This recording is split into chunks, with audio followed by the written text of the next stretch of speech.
Good afternoon, good evening, good morning, doctors. Welcome to today's webinar on dental office negotiations or negotiations of the terms and rent in your office lease agreement. My name is Jas Banga. I'm one of the senior consultants here at Cirrus Consulting Group. I've been with the firm now 3 going on 4 years and have spent much of my time providing guidance and strategy as we begin to navigate the commercial real estate world. Very interestingly, as a webinar host and lecturer across the country, I have begun to notice a trend in the marketplace in terms of many of the doctors that are negotiating an office lease agreement and some of the challenges that they face. So the purpose of today's lecture is to cover those challenges, determine some preventative measures to achieving a great lease agreement, a lease agreement that is well structured to protect you as a practitioner as well as the business, and also to ensure that our economics of the deal are favorable. So as we move forward, my contact information can be found here. If any of you have any questions, concerns, or have a personal issue that needs to be addressed or would like some guidance on that, feel free to reach out to me. On that note, I'd like to begin the lecture. So I'm glad that many of you were able to attend. I know it is an online webinar, so we do have practitioners from all over the country. I thank you for your patience in joining us today, and in that regard, let's begin the program. So just to give you some background, and I think it's important to have some background on our firm as to who we are, what we do, and how we've been supporting the dental community. So to give you a little bit of background on our firm, we're a firm that were founded by a group of dentists back in 1994. So we've been in business for a little over 25 years now, really representing and providing guidance in that large gap in the dental industry. As dental practitioners, we're taught, through our education and through dental school, the clinical aspects of being a dentist. But truthfully, from our experience, we've noticed that there is a gap in understanding how to operate and run the business. And that the foundation of that gap belongs and begins on the real estate side. When we are beginning our career, we're often forced to sign this long, arbitrary document, committing ourselves to a space for many years, which is the bricks and mortar of, our business. The goal of what our group really does is to ensure that, things are clear-cut and we're aware of our obligations and commitments in the lease agreement. And we've been doing this for a number of years now. So over the last, 25 or so years, we've negotiated over 10,000 dental office lease agreements. And this is across the country, in the U.S. as well as in Canada, in the various provinces, in the U.S., the various states, stretching all the way from Hawaii, Alaska, Toronto, British Columbia, New York, California. We're very familiar with what the landlord community wants and what their desires are when they are property owners, but also the value that we have as dentists. And I assure you, as we go through the program, there is leverage to be had as a dental practitioner, and I'll get into that in greater detail. So on an annualized basis, we typically advise and represent over 1,000 doctors when it comes to the office lease agreement. The way that our group is structured is very unique. We do have an in-house legal team. All of our attorneys have a background in healthcare as well as tenant representation. Critical that when dealing with the lease agreement, there is a professional involved that really understands the critical terms, conditions, obligations, amendments, and provisions that are found in an office lease agreement. It is an 80-page document that we're typically dealing with, and there are language in that document that does have implications on us as practitioners. So critical from the beginning that we are aware of exactly what we are committing towards. We also have an in-house leasing team. Our leasing team acts in the way, in some shape or form how a traditional brokerage would work, in the sense that we do have access to KPIs, key performance indicators, average rental rates, rent per square foot, what the comparables in the market are, what your landlord's competition as in other properties in the area are charging. So when we do get into a financial negotiation with the landlord, we are equipped with the scientific data of what the market is dictating in terms of per square footage rent. On that note, when we do speak on real estate, we typically speak on a per square footage value. In California, that is done on a monthly basis. Very often we'll see rental rates of like $1.50, $2.50, $3 a square foot. For the rest of the country, that number is multiplied by 12, and we do look at rental rates on a per square footage on an annualized basis, $20, $30, $40 a square foot. And very often when I speak with doctors, their first comment is, I'm overpaying in rent. We do validate whether a doctor is overpaying in rent or not based on the market conditions and what the market is currently dictating. In addition to our leasing team, we also have our consulting department, and that's a team that I'm a part of, providing lectures like today, educating doctors, providing guidance and counseling on exactly what's entailed or inside of their lease agreement and how that can critically impact them, and developing a strategy to improve their legal standing within that lease agreement. We do provide a ton of CE courses, over 150 CE credited courses across the country, seminars like today's webinar or live in-person seminars, which go into greater detail and focuses on the local market conditions, really specific to the area that we are hosting the lecture in. We also lecture at some of the major dental conventions. We are one of the preeminent dental real estate advisory groups. Given our experience and how long we've been in business, we are very familiar with the nuances of negotiating a dental-specific lease agreement.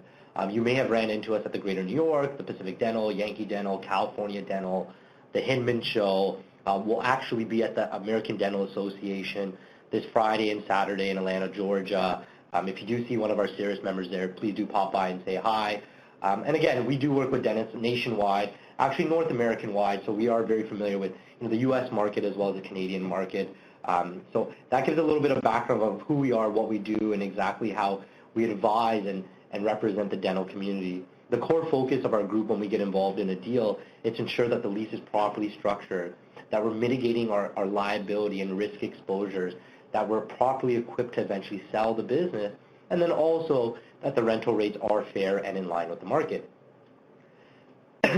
Just to give you an idea of some of our recent customers, again, as I mentioned earlier, we are in various markets across the country.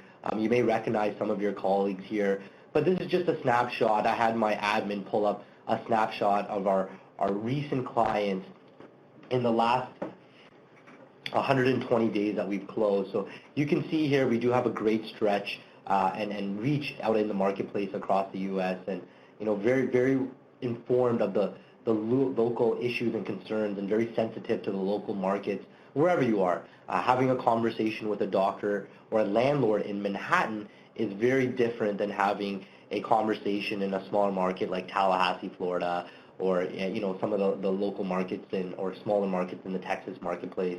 So critical that before we enter into any formal negotiation, that we are familiar with the local mindset and are able to get in the feet of a local individual in that marketplace.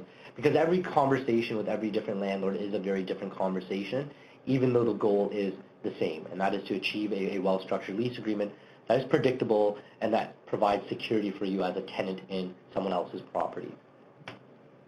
So what is the purpose of tonight's webinar? The purpose of tonight's webinar is to highlight the importance of the office lease agreement, how it's critical in nature to the practice, ensuring that the practice is profitable, ensuring that our occupancy costs are fair and in line with the market, but also that it's structured to protect your asset, that significant investment you make into your dental practice, whether you buy or build that practice.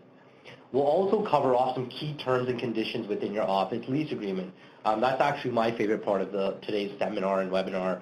It's to cover some of the provisions that are often found on a quote-unquote standard form lease agreement. We'll actually get into the nitty-gritty of how language is structured in a lease agreement to either protect you or to take advantage of you. So stay tuned for that aspect. It is arguably one of the most important part of today's webinar.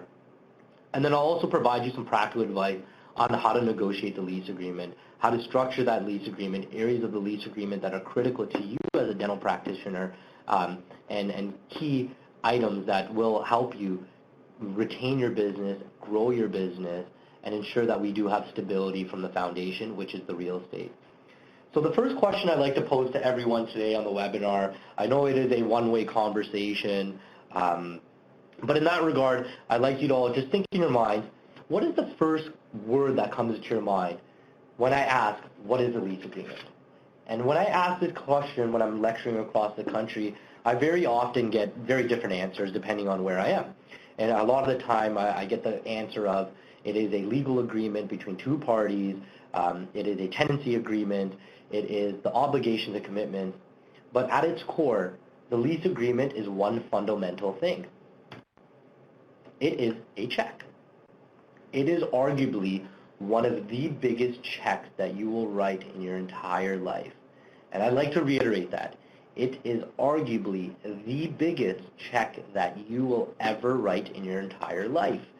We cannot look at lease agreements in an annual basis. We need to look at the lease agreement in its entire course. For most practitioners, once they have built and invested so significantly into their practice, they are often in that location for 10, 20, and in most cases 30 years. Their entire career is spent in this great location where they are servicing the local community. So when we talk about the lease agreement, let's look at it from its entire term on a 20 or 30-year basis. And with that in our mind, it is arguably the biggest check that you will ever sign. Larger costs than some of homes that doctors have purchased. The rent for the practice is critical, and ensuring that the rent is appropriate and in line with the market is that much more important, whether we're looking to sell the practice or we're looking to grow the business. Overhead costs are the second most expense that we have as a practitioner next to our employment costs and our wages that we pay our employees. So having the appropriate rental rates that are fair in line with the market are critical to the success of a practice. So why is this document so important? Well, the document provides long-term stability and security for us. Having a lease agreement that is structured, and in most cases, when we get involved, we structure a lease agreement for 10 years plus 2 5-year options, providing 20 years of continuity for the practice. Having long-term stability and security in the space is critical. We want to ensure that we can continue to operate in the space, and this is particularly relevant in the business of dentistry. For any other industry, the entry into the business is very low. To enter into the business of dentistry, it is arguably one of the most expensive businesses to enter into. On a per square footage basis, it is quite costly. A build-out or average build-out, depending on where you are in North America, can range anywhere from $100, $150 to $200, or in some cases $250 a square foot for leasehold improvements. So when we make this significant investment into a space, it is critical that we have that stability vis-a-vis a well-structured lease agreement that provides us ample term for our entire career, as well as facilitates the ability for us to eventually sell the business. And the mindset and school of thought that I'd like to articulate in today's webinar is, when we structure a lease agreement, let's focus on not only the beginning economics and what it will look like today in terms of our per square footage rent and the legal provisions within the lease, but also structure it with the mindset that we will ultimately sell the business. And it is important that we structure the lease agreement to maximize the sale of the business. The lease document is important because it also ensures that it also can help us or work against us in minimizing our risk and exposures. Having things like personal liabilities, risk like relocation risk or redevelopment clauses, these are often found in lease agreements that are quite detrimental to an office practice and can ensure that we are exposed going forward in a legal and liability standpoint. So important that as we begin to move forward in our career, that we start to separate our practice asset from our personal asset. And I will discuss that as we move further, the difference of how we should structure the lease agreement, whether through our personal name, through a PC, through an S Corp, or through a corporate entity. Always best to structure the lease agreement through some form of a corporate entity to provide a veil of protection between our personal assets and our practice assets. That point itself becomes that much more critical as we begin to move towards the period of when we decide to transition. Much more critical that we minimize our risk and exposures when we're in the last 5 or 7 years of our career. The lease document is also very important because it does maximize our flexibility. Whether we can transfer the lease, whether we have provisions like a death or disability, which protects our interest and our family and our estate's interest, God forbid something happen to us, whether that be an accident, a mental incapacitation, a physical disability, that there is a mechanism built into the lease that your estate is able to transfer the lease on your behalf, and we have the flexibility to do so. Other ways that we can incorporate flexibility is adding things like right of first refusals, which allow us to expand and continue to grow the business. But critical that we have it structured into the lease itself, these flexibilities. And lastly, the lease is very important. Because when we structure a lease, it's critical from the onset that we get the economics correct. We want to ensure that we have fair and affordable financial terms, not only today, but for the predictable future. As we move further and further into our career, that the lease is structured based on fair market values, based on what market conditions are currently dictating. It is very important when we look to sell that the lease is favorable in terms of the financials, because I have noticed from my experience that if a lease is much above the average rental rate, it becomes that much more difficult to sell or assign the lease agreement and sell the practice. If our lease is way out of whack in terms of we're paying double in rent, very difficult to find a qualified buyer. So critical that we get that right off the beginning, whether you're starting your practice, renewing your lease agreement, planning for transition, expanding or relocating the business, the economics of the deal are make or break. And of course, enhancing our ability to sell. The lease does have broad implications on our ability to sell. Critical that we do structure it in a way that facilitates an eventual transfer without minimal landlord interference. Recently, we have seen landlords become much more savvy when it comes to providing consent or withholding consent on a transfer. Landlords have realized the way that the business of dentistry operates, there is a significant transaction that occurs when a practice is shifting hands from one hand to the other. Many opportunist landlords would like to get a piece of that pie and leverage their position to hold or withhold consent in deriving some profit or value from your transfer sale of the business. So part of today's lecture, we will go through an assignment language or transfer language in the lease agreement, identify some of the risk and traps within that transfer language, and I'll provide some great recommendations on how to improve that language and ensure that it's structured in a way that doesn't forbid us from transferring the lease. So before we get into the core functions of the lease agreement, I'd like to discuss the 3 sellable components of your practice. When we get a practice appraised, there are 3 major components that are involved.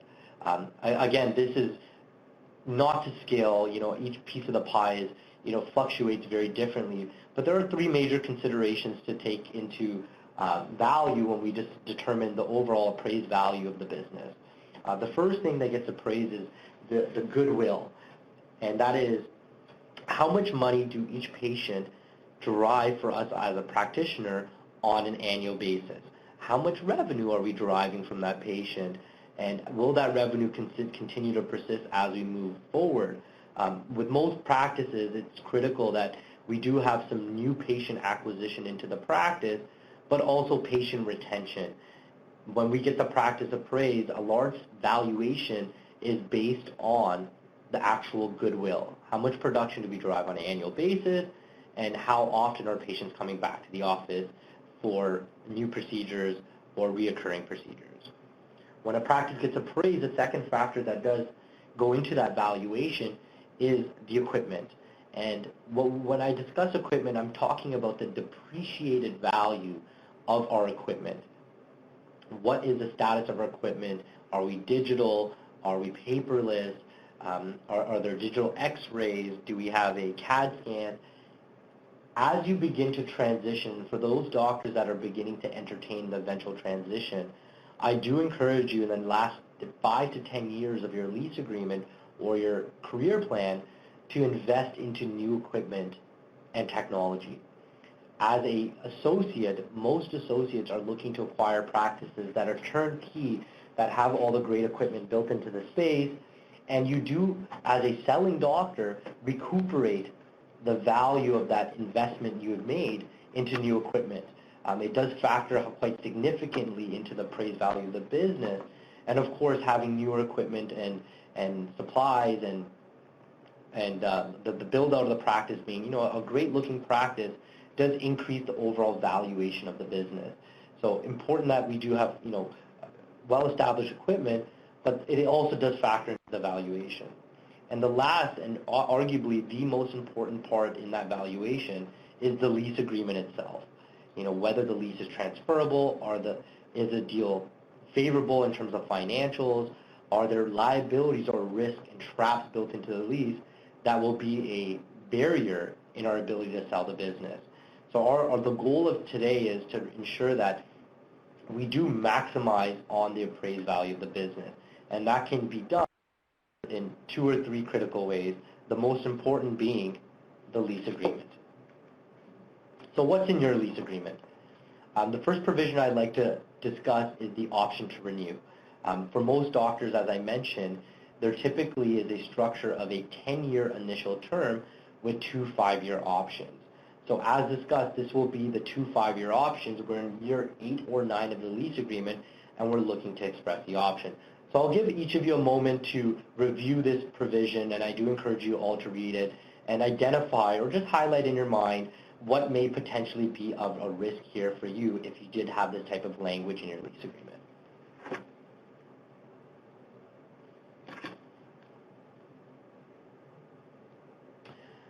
So the first item of merit here is, provided that Dr. Joe Black shall remain as the tenant. So because most practices change hands and the sale of a practice goes from one doctor to another doctor, the concern with this particular aspect of the option to renew is this option to renew is exclusive for Dr. Joe Black. So in the event Dr. Joe Black sold the practice to perhaps Dr. John Brown, then in that case, those options are not able to be expressed by Dr. John Brown. Only Dr. Joe Black has the ability to has the ability to express this option. Very difficult for a buyer to acquire a practice when they're not able or afforded the ability to express options. As we begin to focus in on some of these critical legal terms, important that we identify some of these traps that landlords present and savvy landlord and landlord attorneys add into the lease agreement, which on the surface seem fine and well, but in reality, from a legal standpoint, are quite onerous to us as a tenant. So the first issue here is Dr. Joe Black is the only one that can express the options. So in the event of a transfer, the purchaser of his business cannot express the option. The second concern here is, and if the tenant duly and has regularly paid its rent and has performed its covenant and obligations under this lease and has not been in default. Now, I encourage all of you to take a look at the default provision. In most cases, when I'm speaking with doctors, I would say the overwhelming majority of practitioners pay their rent on time. There are a few statistical outliers that, they have some issues or concerns with paying rent. There's issues with, sometimes banking concerns. Landlords will leverage any aspect that you as a tenant in this property where you may have defaulted on the lease agreement to swing the leverage pendulum into their corner and win the negotiation. Under this default provision, there typically is a 2-3 page part or component of the lease where it illustrates exactly what it means to go into default. I was working with a doctor many years ago, and when it came to his option to renew, the landlord restricted him from expressing his options solely based on the business hours. And under the default provision of his office lease agreement, it stated that the tenant must operate within the shopping hours and must remain consistently open as long as the shopping hours were listed to be open. The challenge was the doctor was not open on Friday and had a sign on his door that stated Monday to Friday, 8 to 5 p.m., Friday closed. However, according to the lease agreement, the shopping hours for the retail strip plaza, the doctor had to be open every Monday to Friday and some Saturdays from 8 to 5 p.m. So just based on not being open on Friday, the doctor was in material default, which puts the negotiations in the favor of the landlord. So very important that we understand exactly what's in the default provision and that we can ensure that we do not ever go in default, because as I'd like to articulate, landlords take advantage of the fact if a tenant goes into default. It allows them to win the negotiation because they can arbitrarily terminate the lease given the tenant's in default. There are some minuscule details that are often overlooked which landlords can take advantage of. So very important that we do have an understanding of exactly what's entailed and structured in our default provision. The second issue here, or third issue here, is any such renewal shall be on the landlord's then standard form lease, the current standard form lease. Imagine we had gone through a 10-year plus 2 5-year option, and it took us 6 months to negotiate the original lease agreement for the first 10 years. As we enter the option to renew, and we go to the landlord, hey, Mr. Landlord, we want to extend and have some more predictability and continuity with our career, and would like to express our option for the next 5 years. In accordance with this provision, the way that it's drafted, the landlord can then, at that time, provide you a new standard form lease. And that can negate all the great wins that we have achieved in the previous negotiations. There should be no standard form lease, and quite frankly, in commercial real estate, there is no standard form lease. No matter what state, province, city, town, country that you're in, every landlord has a different quote-unquote standard form lease. And in regards to that, we want to ensure that the landlord, when we express our option, cannot put in front of us a very onerous or one-sided agreement because of the way that the lease and the option to renew is structured. The other issue here is in no event shall it be less than the rent paid in the last year of the original term. Now, for those of you that were invested into the market, invested into real estate or invested into the stock market, I'd like to take you back to 2008, when the real estate market pre-2008 was at its highest value, and then had an immediate crash after the mortgage crisis that occurred. We work with a doctor in Miami who structured his lease agreement in 2006. The doctor was negotiating at the height of the real estate market where rent rates were astronomical. As he approached his renewal, he looked at the fair market conditions, and market conditions were 1/3 less than what he was currently paying. However, because of the way his lease was structured, it did state that in no event shall he pay less. That is language that is not in line with the market. Rent should be based on fair market value, and there needs to be arbitration rights, whereby if we do not determine fair market value between landlord and tenant, then both parties can instill an arbitrator. And the arbitrator can determine fair market value, which is mutually agreed upon and accepted. Having the financials done appropriately are critical. And there are swings in the market, and in the event we hit a downturn or an upturn in the market, that as we hit or approach our renewal periods, that we're able to renegotiate those terms and conditions and financials. And the last issue is the rent should be based on market rent for renewing tenants in the building. Now, for those of you that have built a practice, you may note that most landlords provide some form of a tenant inducement allowance, whereby they provide you cash up front, which is typically paid out of your pocket but reimbursed by the landlord, to facilitate or assist with the build out of the practice. Now, on many renewals, we have seen in the past or historically where a tenant in a property has gone through a significant tenant improvement allowance to retrofit or update the space. And if our market rental rates are based on the most recent renewing tenant in the property, it is a vastly different discussion to have, because anytime you as a tenant take a tenant inducement allowance or a tenant improvement allowance, it is not free money. And I'd like to articulate that once again. Tenant improvement allowances are not free money. They are given by the landlord to the tenant under the understanding that those additional costs are rolled into the rental rates. So in that case, in the higher the higher tenant improvement allowance we take, the higher our rent is. And vice versa, the lower our tenant improvement allowance, the lower our rent is. But again, this type of provision needs to be struck out of the lease agreement because it's not of value to base it on the most renewing tenant.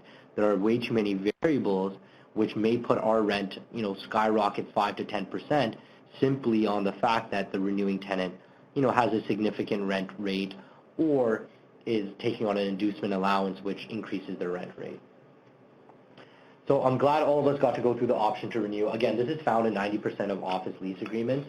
If you do not have an option to renew, I strongly encourage you to have a discussion with your landlord about having options. Always best to have plenty of options moving forward. Just ensure that we have stability and long-term predictability in the space and that we have continuous options to move forward and extend forward as we begin to plan for transition. The second item of merit, and arguably the most important element in any dental office lease agreement, is the assignment. This can also be referred to as the transfer provision. What it means when we identify a buyer, have gone through a formal asset purchase agreement, have negotiated a fair and reasonable price for the practice, but now that entire sale is hinging on the transferability of the lease, whether we can assign or transfer that lease to the buying or qualifying party. Now I'll give you guys all a moment while I get a little sip of water here to read the assignment provision. For each of you, just internally think of any issues or concerns you may find in this assignment, and I'll go over them quickly.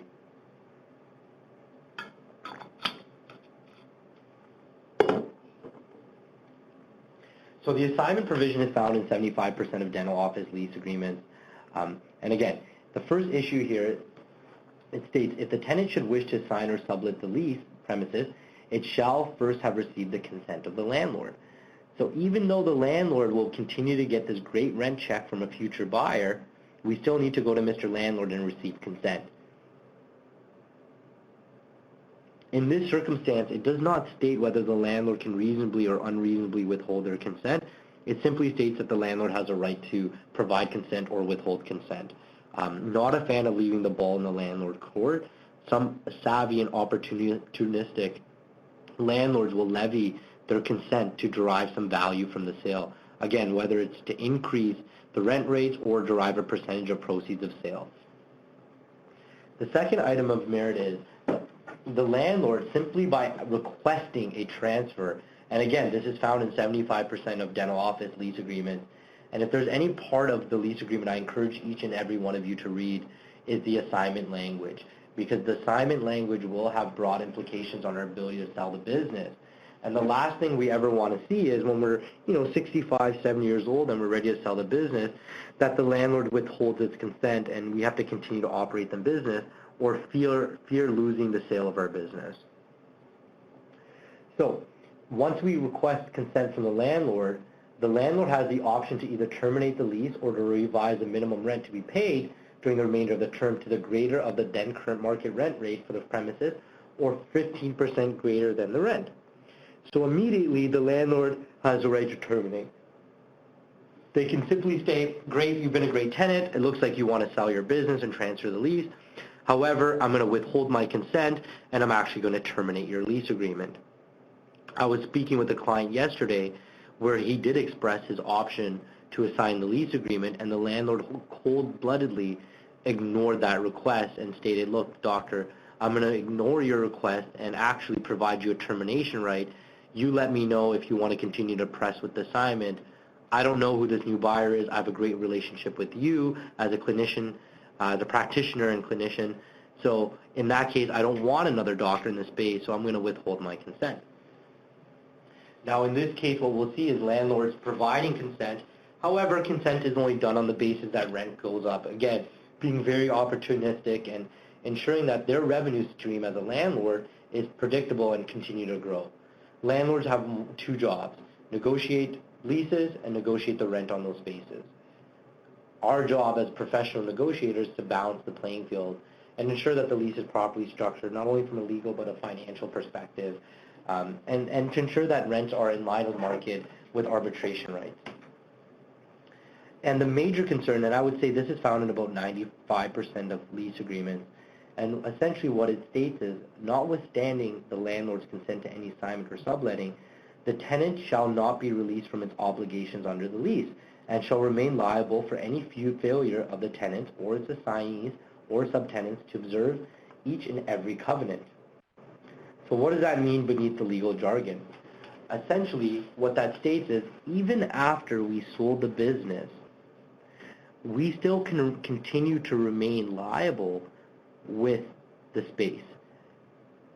Even though we went through a formal a sale of the business and we determined a price for the business, we went through a termination and transfer of the lease agreement, landlords, because in most cases doctors are selling their practice to an associate, landlords are asking the selling doctor to put some skin in the game and provide that ongoing liability.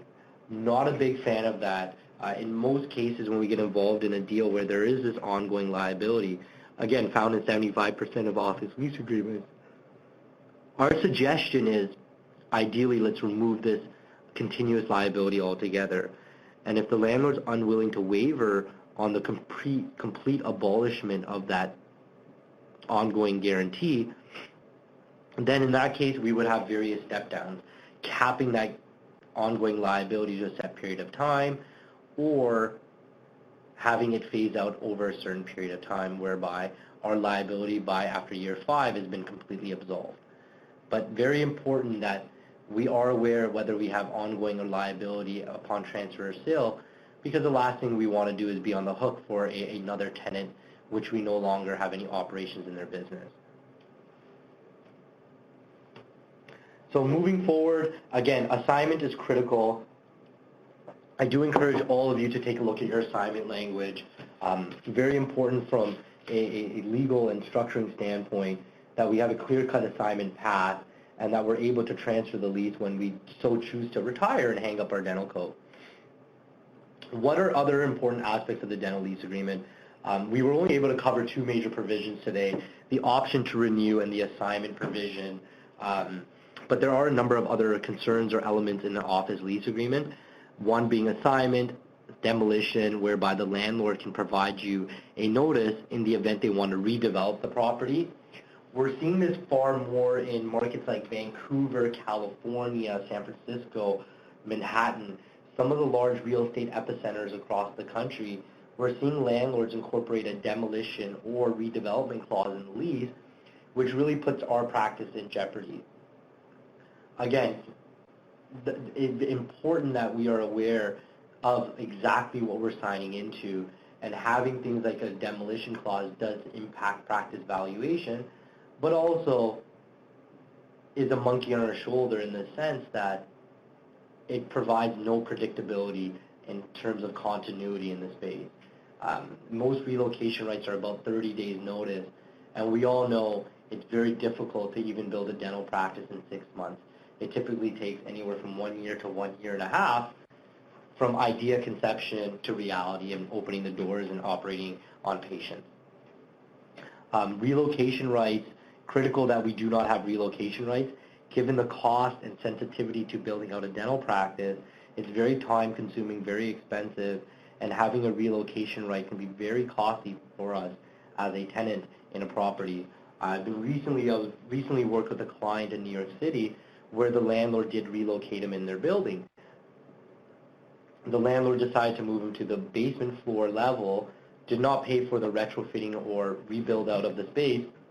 It cost the doctor a lot of money in having to relocate the business, but also he lost a ton of visibility. So important that if there is a relocation in the lease, that there is some additional language added to mitigate that exposure and risk. Death and disability is a provision whereby it's a protection for a tenant. In the event, God forbid, something happens to the tenant, i.e. you as a practitioner, whether you have some hand tremors, carpal tunnel, arthritis, back problems, some other health issues that prevent you from practicing wet finger dentistry, there's language or mechanism in the lease agreement that allows your estate to transfer the lease without a penalty. Some of the other issues: insurance, surrender, damage and destruction, recordation, overholding, personal guarantees, operating costs, chargebacks, expropriation. These are the various elements that are involved in an office lease negotiation, particularly for dentists. There are a number of items that are quite important to you as a dental practitioner. Critical that we get them addressed in the negotiations to protect the business you're in. We're in a business where it takes a long time to lift up and move the factory from one location to the next. We've invested quite significantly, and we are the landlord's best tenant. We pay our rents on time, very low default rate of less than 1% for the dental community, but also that we're good standing tenants. We drive traffic and good traffic flow to the property. So critical that we as a dental tenant are protected and that these items that are listed here are addressed. Now, another important element I'd like to highlight in today's webinar is the lease cycle. Timing is everything.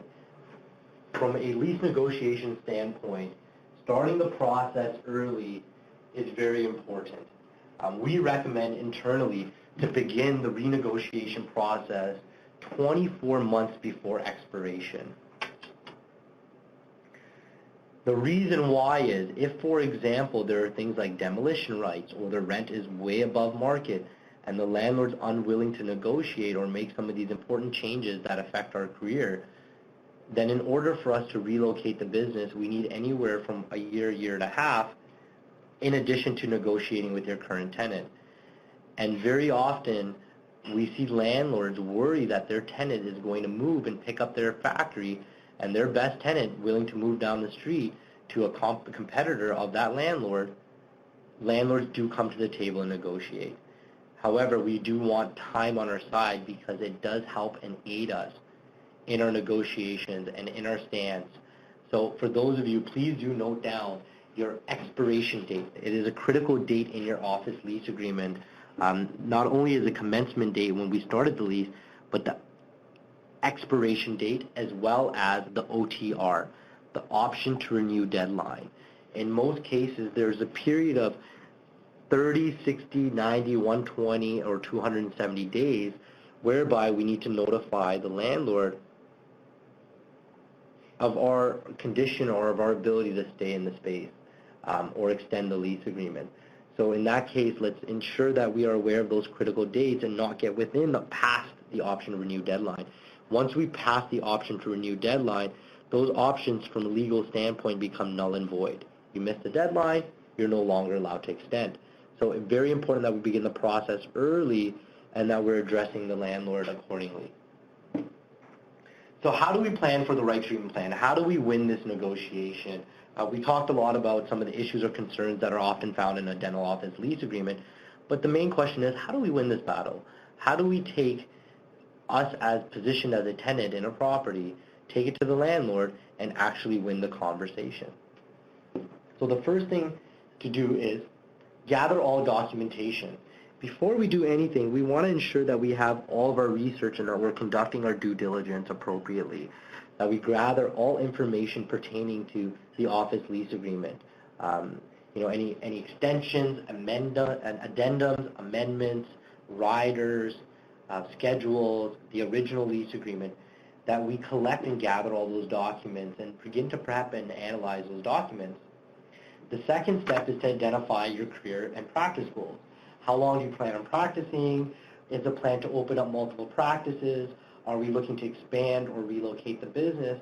And develop a treatment plan based on your strategy and what your personal career objectives and goals are. The third step in the process, in our great wheel here, is to review all those documents. Go through, highlight, and identify some of the terms, conditions, provisions that can impact the practice and can be quite liable for the doctor. So with respect to that, it's critical that we go through each page and all iterations of the lease agreement, the original lease document, any extensions, modifications, addendums, essentially anything pertaining to the office lease agreement and the real estate discussion for the practice, need to be reviewed and the risks highlighted. The fourth step thereafter is to prepare our market research, connecting with our leasing department and get a consolidated report. We spend a couple of grand every month on licensing a software that gives us a key snapshot to any marketplace across the country so that we're aware of what the market is dictating in terms of fair value.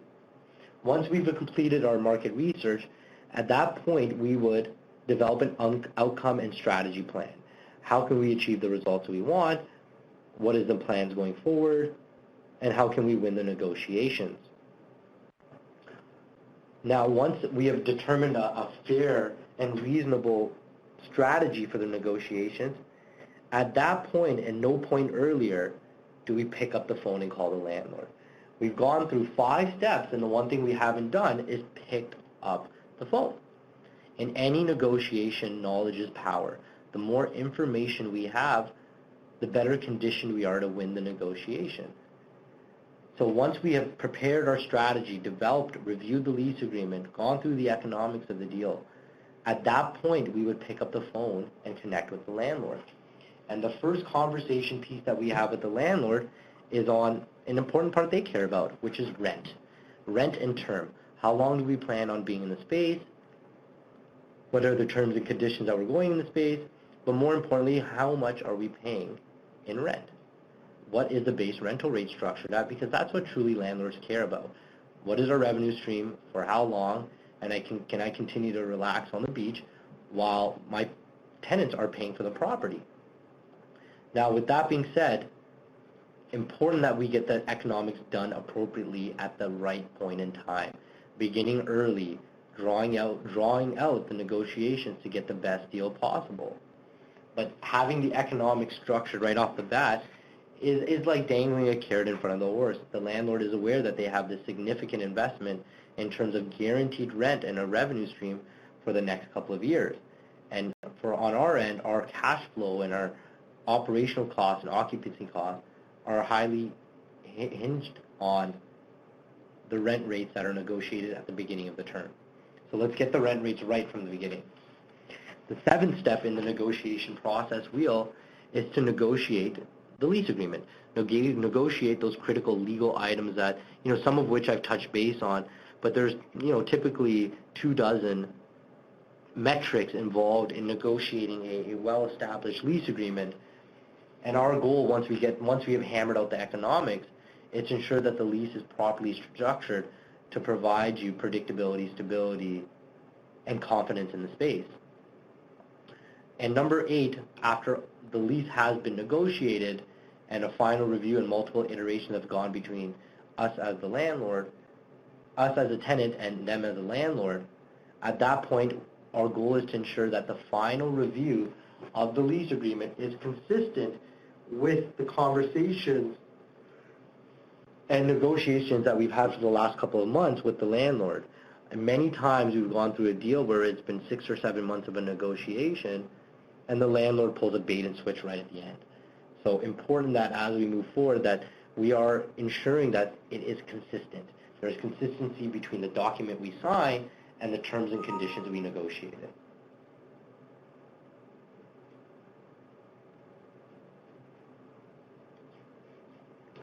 Now, if any of you are looking to renegotiate the terms and conditions of your office lease agreement to ensure that you're in the best position possible and are armed with the appropriate knowledge, I do recommend following this process, whether you're doing it internally, doing it through a group like ours or another attorney. Important that you do your research prior to engaging with the landlord, that we're aware of fair market value, that we're aware of comparables in the marketplace, that we're aware of the various challenges and risk and liabilities in the lease agreement, have a strategy plan set in stone.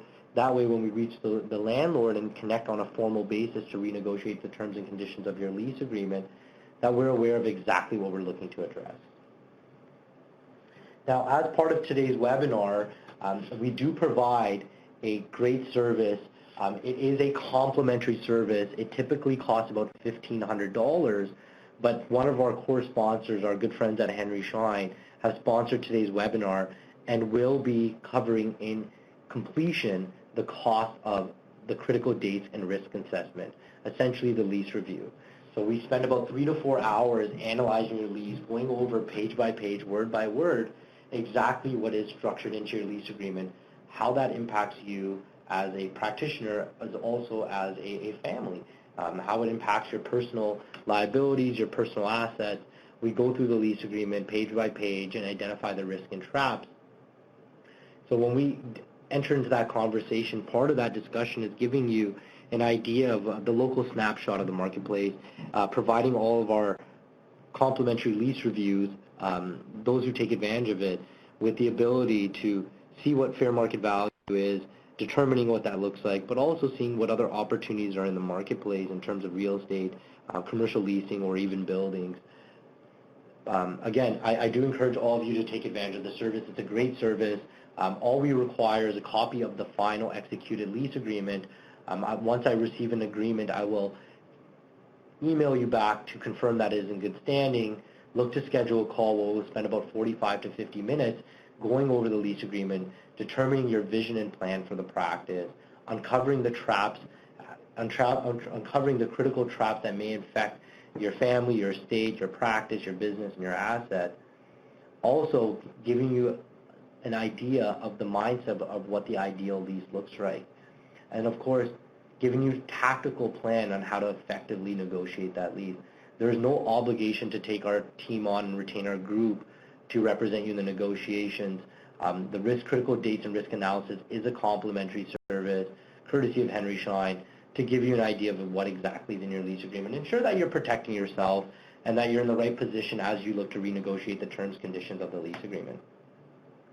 Again, my name is Jas Banga. I'm one of the senior consultants here. For those of you that have any questions or have any concerns or would like me to review the lease agreement, we do have a limit of about 20 complimentary lease agreements. We have a number of doctors on here, so we'll be operating on a first-come, first-served basis. For those of you that are interested in coordinating the complimentary lease review, I do require an email just saying that you're interested, and then if you also do have access to your office lease agreement, flip that over to me. I'll have my legal and leasing team review that, and then we can set up and coordinate a call. My email can be found below at jbanga@cirrusconsultinggroup.com. My toll-free number is 1-866-739-9075, extension 3247. I think it would be best if anybody does want to coordinate that complimentary lease review, feel free to shoot me an email. More than happy to address any questions or concerns that you may have, or even if it's a minuscule detail or some significant concerns that you have with the practice. Happy to provide some knowledge and guidance in that area. But again, it is a first-come, first-served basis. So for the first 20 that email me, you will be eligible for that service. And do thank your Henry Schein rep, if you do have one, for providing that service on a complimentary basis. So on that note, I'd like to thank you all for attending today's webinar. We're wrapping up a little bit earlier than anticipated at about 10 to 1 here on the East Coast. But again, if anybody has any questions, I will be available for the next hour, here answering questions. Feel free to give me a call on my office line. Happy to address any questions or concerns that you may have. Guys, please, a few critical items before I close out. Be aware of your critical dates. Start the process early. Ensure that you're aware of your option to renew deadline as well as your expiration date. Ensure that the lease is assignable. Look at the assignment language. See if there's any onerous terms. And again, also have multiple copies of your lease agreement. Have a copy in your bank vault. Keep a copy on the cloud. Have one in the office. Have one in your home office. The more copies of the lease agreement we have, the better it is for us.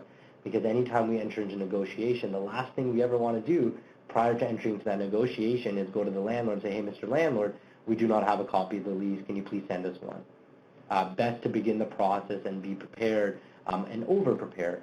Be aware of market conditions. Be aware of what the local market landscape looks like in the dental community, and have a reasonable conversation based on fair market value. So again, thank you all for joining today's webinar. I do appreciate you all taking this time this afternoon to join me. Thank you so much. I'm going to enter into the question period. Again, if anybody has any direct questions for me, feel free to reach out or touch base. you are all eligible for the complimentary lease review on a first-come, first-served basis. So feel free to email me, and I'd be more than happy to coordinate and schedule a call with you to review your office lease agreement on a complimentary basis. Thank you so much, and take care, everyone.